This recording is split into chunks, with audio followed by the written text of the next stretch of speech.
That is such a good example because you're taking like in your mind, you're handling his anxiety. That's why you're doing this. Yes. But it's not even about that. It's about Yeah. your anxiety. And that's the fusion aspect is like these two things become fused in your mind. That his anxiety and your anxiety, it's all just one big blob. We don't have to get pulled into that. We don't have to, because we feel uncomfortable, then make all of the feelings go away. Manage the other person. We Hmm. don't have to do that, and we can sort of settle ourselves and stay in our own lane. Awesome. So I'm Jackie Aston. I'm a licensed therapist, and I work with adults, working professionals, and couples to strengthen their relationships and improve their mental health. Awesome. I'm Catherine Roebuck. I'm a personal growth and relationship coach. I work with a lot of entrepreneurs and executives, individuals and couples on their relational challenges and just how they're trying to grow in their life on purpose. Okay. All right. Well, today we're going to talk about emotional fusion and the other term, which is, do you call it emotional contagion, or what do you Yeah, call it, Catherine? yeah, yeah, I call it emotional contagion. I mean, Schnarch will talk about like contagious anxiety, but I think about, emotions in general as contagious in close contact. Okay. Yes. So, um, maybe we can just jump in and explain how this plays out with couples. And so maybe talking about emotional fusion. I think uh, a lot of us like to think we're not emotionally fused to our partner, that we're Hmm. doing really well, and that anytime our partner is having trouble, it's not about us, and we don't get reactive to them, you know. But I think it's pretty common that couples, first off, trigger each other, and secondly, is that they're fused emotionally, meaning they then become highly reactive when their partner isn't handling something well. What would you add to that? Hmm. Yeah, it's this idea that like every move your partner makes um moves you, right? That there's a lack of independent choice in what you feel and what you do. Yes. Yes. I actually was thinking about Mhm. an example of emotional fusion on my part with my husband. This was several years ago, and I had a baby at the time and a 2-year old. And I remember I was getting ready to go out with some friends that night, and my husband was going to be watching our girls, and he was up for it. And I think I was anxious, thinking, he's going to be stressed. This is, a lot, um, going to be a lot on him. So I started to try to organize everything, come up with a plan of how things could go so it could go really smoothly for him. And he saw me. This was like I was getting ready to go, kind of frantically doing these things, before I was going to head out the door. And he looked at me and he said, Jackie, I've got this. And fortunately for me, he said that, and he was willing to take on the responsibility himself. But he saw me kind of managing him and the situation. And I think the idea was it was actually going to stress me out, the idea that he would be stressed. Mhm. And Right. so I'm lowering my anxiety by lowering his, instead of letting him handle it. And he, is very capable, and he wanted to be able to do this and let me go out. So, um, I've thought about that a good bit, and I was glad that he uh, wasn't reactive to me. Instead, he just said, "Hey, I've got this." That is such a good example because you're taking like in your mind, you're handling his anxiety. That's why you're doing this. Yes. But it's not even about that. It's about Yeah. your anxiety. And that's the fusion aspect is like these two things become fused in your mind. That his anxiety and your anxiety, it's all just one big blob. And Yes. he caught you at it and was like, "Oh, hang on, like I'm actually fine. I don't Yes. need this." Yes. Yeah. I needed to settle myself down. And Hmm. once he said, I got this, then I took a breath and realized I could step away. Hmm. But it's interesting that we might sort of tell ourselves we're helping the other person when we're really trying to manage us through that. Hmm. Yeah. Why do you think we do that? What's better or preferable about thinking about it like I'm managing him? I I think that it's uncomfortable for us to see someone else feeling uncomfortable. And maybe I think there could be different reasons. And I think our backgrounds can play into this. But if we feel like it will be our fault if something doesn't go well, um, if we take it personally, if we sort of hold ourselves responsible for outcomes, then there's like that perfectionism. Then I think that makes it so we need to be in control. And I mean, what do you think, Catherine? Mm-hmm. Yeah, I think a lot of people from a background perspective, a lot of people do come from a family where things were communicated through emotion instead of being like directly discussed of this is your job and your responsibility and this isn't. It would just be like you have a parent that gets dysregulated and some of the kids or maybe the other parent might learn to jump in and try to manage that. So I think it's partly from there, but it could also be a little bit of an ego thing that it's easier and more comfortable to track your partner's limitations than your own. Like your brain is better at it and it's not as hard on your ego, you know. Yes. So looking at it like the reason I can't go out with friends is that I can't handle the anxiety of that is a lot harder than thinking, oh, my husband would never be okay here with the kids. So, Yes. Yes. Well, I think it's interesting that you talk about like the parent, like the family relationship or family of origin. If our parent becomes reactive and dysregulated, and the child steps in to manage that parent, they do learn that this is how I get the conflict or issue to go away. I mhm, take a role of de-escalating somebody else. And actually, I do not like seeing my parent really worked up, or I don't want them to become explosive. So here's a way that then I am monitoring them. I'm sort of hyper mhm, vigilant to it. mhm, Instead of the parent taking care of themselves and handling when they get frustrated and managing that themselves. mhm. They don't do that. And so then the kid steps in to try and smooth things over. Yeah. Yeah, I think it could also be if there's a pattern in the family of like what you do is based on trying to handle emotions in the moment versus it's value based.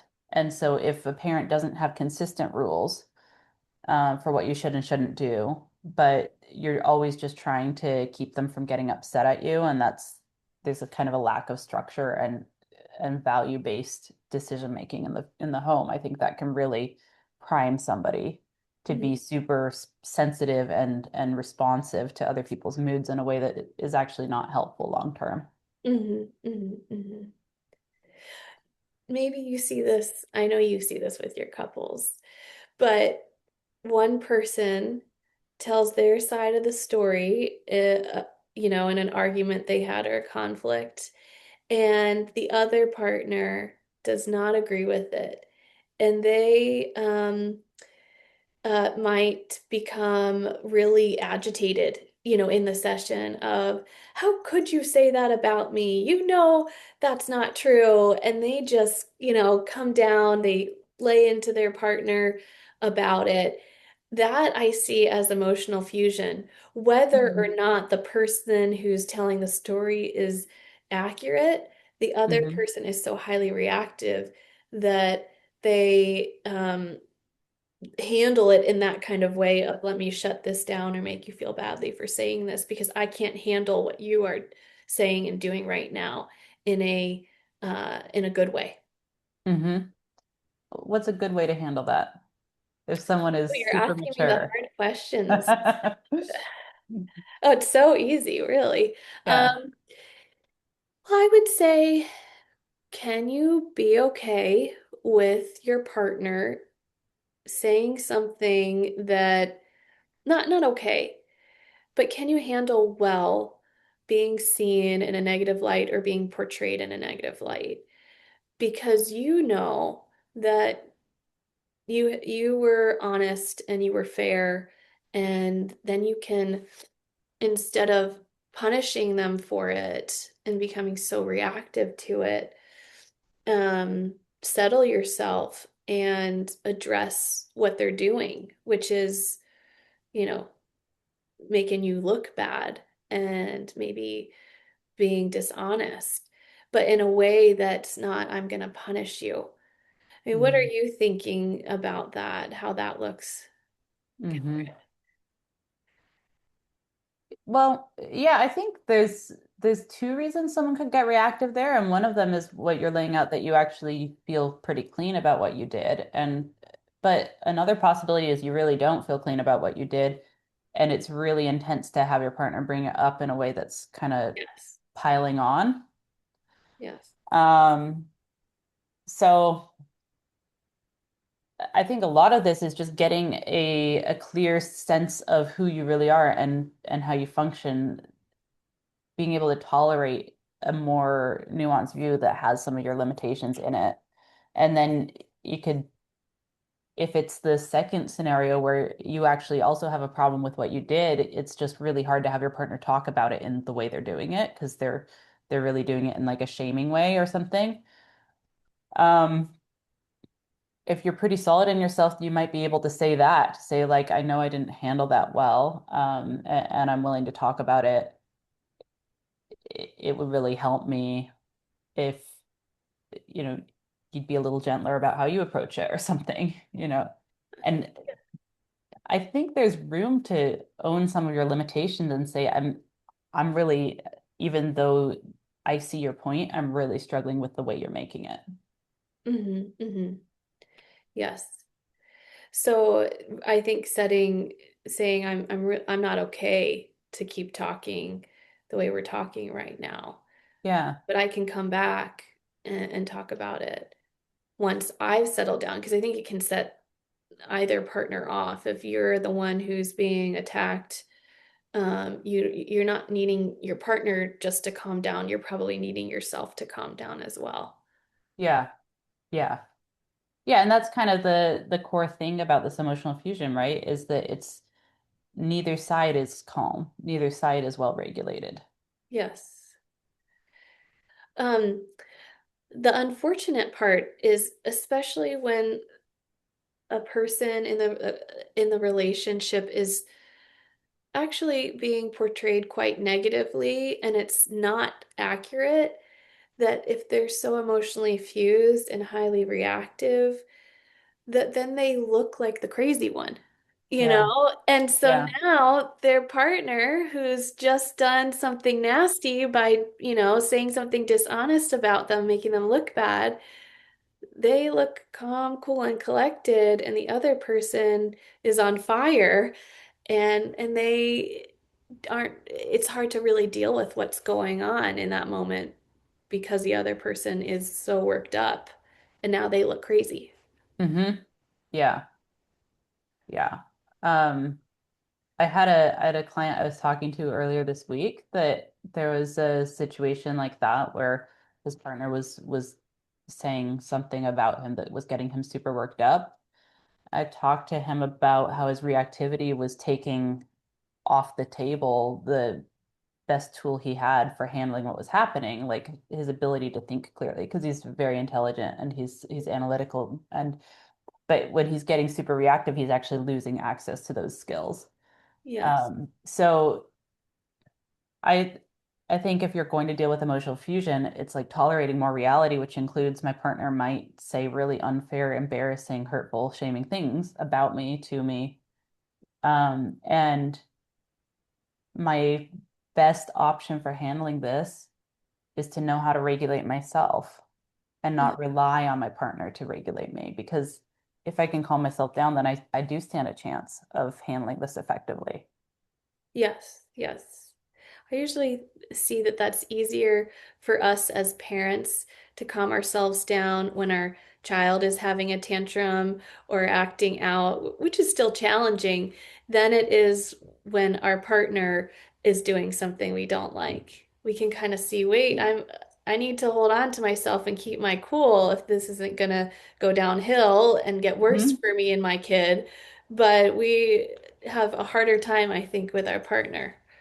What do you think makes it harder? I agree, but Well, I think it's easy to think, see our kids and see our responsibility to help them and model for them, how to handle things and behave. And I think, um, I mean, there's just like that power dynamic. So I think we are operating differently because we sort of see ourselves as this is my responsibility to handle this. I signed up for this when I became a yeah, parent versus we think, well, I didn't sign up for this when I became a partner or a spouse. I didn't say I was going to be okay with this. yeah, Versus we kind of know that happens with kids. They're going to act out and have a tough time. yeah. What do you think? I I agree with all of that. One other aspect I think is that a partner can be much more sophisticated about it. They have a much more developed mind and a better map of you, and so they'll have you mapped out really well, and they'll be able to do more sophisticated moves that are harder for you to even identify what just happened. Um, with a kid, like at least younger kids, tantrums are pretty straightforward. Yes. And even if they say hurtful things, they're pretty straightforward, hurtful things. It's like, I hate you. Uh-huh. Okay.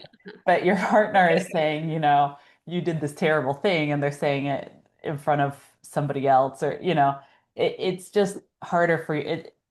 It's more complicated for your brain to map it out and to handle it. And so, I think partners are better at making a targeted attack on your self-image as well. Are you Teenagers can, but uh-huh. Are you saying that there's a difference in intent sometimes with the partner versus a kid? I mean, oftentimes, our kids want control and that's normal. There's that power, there could be a power struggle. We don't want to get into that. But with the partner, it sounds like what you're seeing is that there's some manipulation there. yeah, I think the intent to manipulate can be there even with a kid. I think that's Um, true too. but they're Yes. just not as good at it. Yes. Like you think Yes. about like a 7-year-old lying, for example, is not that good at lying in general. Yes. And Yes. so it's usually easy to tell for you and for other people to tell like this is deceitful, right? But when you're dealing with a really an adult that is your intellectual match, as many partners are, um, they're they're just able to do it better, and it's much harder Yes. for you to handle it. Yes, I'm thinking about my kids, and I have a 7-year-old who, her sister might not play what she wants to play, and she could say something like, well, if you don't play this, then I'm never going to play with you again. So she's Right. trying to manipulate her, Right. right? And it's not that she's going to play with her again, Yes. um, which is different than, is there an example you can give with of a couple where it's a little bit more sophisticated? Um, well, I think I do see this happen in session where, like you were describing, where one partner tells a story about what something that happened between the two of them, and that story just picks up like every embarrassing aspect of what their partner did and drops out all kinds of other bits of context that would maybe Oof, frame yeah, it to be more balanced. And yes. so it's like, okay, that's technically true. I okay, one example someone told me about was like their partner went around saying like she said basically, you're terrible repeatedly. But what had happened was she said something like that, and he said, what? Like he didn't hear. And so she repeated what she had said. So this was technically true that she had said the same critical thing repeatedly. But the part he left out when he's telling it is he pretended he didn't hear her and he Ooh, prompted her to say it repeatedly. So that's much more sophisticated, right? yes, yes. Okay, that's a good example. Well, we were going to talk about emotional contagion, but I don't think we have time today. So let's do that for another time.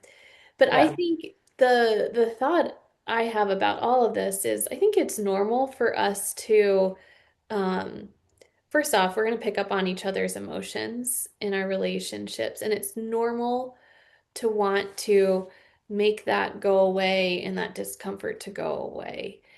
Um, and so just to it's not a pathological thing. I think, but then realizing really that we don't have to get pulled into that. We don't have to because we feel uncomfortable, then make all of the feelings go away, manage the other person. We Hmm. don't have to do that, and we can sort of settle ourselves and stay in our own lane. And on the other Hmm. hand, if we are trying to provoke our partner because we know we can set them off, that really doesn't come from a good place in us. Yeah. And we might want to make them look like the crazy one. That's going to have a big cost in our relationship. That person is going to feel pretty resentful, and there's going to be this wedge because of that kind of dynamic in the relationship. So it's really more about staying in our own lane and regulating ourselves. Is there anything you wanted to say about that, this Hmm. idea? Yeah, it's so like in the scenario you were describing with your husband, I think he brought his own calm to that situation and it helped you calm down. Uh-huh. Uh-huh. And so we can do it that way. Like our emotions do affect each other, and I don't think we ever totally outgrow that. We can get better at thinking about like, what am I bringing to the scenario? Can I bring contagious calm? So that's how Mhm. I think about it is like, and it's also what you're describing with helping a kid who's having a meltdown or something. Like you have to show up regulated and calm, and that actually helps them to regulate. Yes. So anytime we can do that in a relationship, that we can show up with the qualities that we want more of emotionally, we're increasing our chances of having a relationship that feels that way.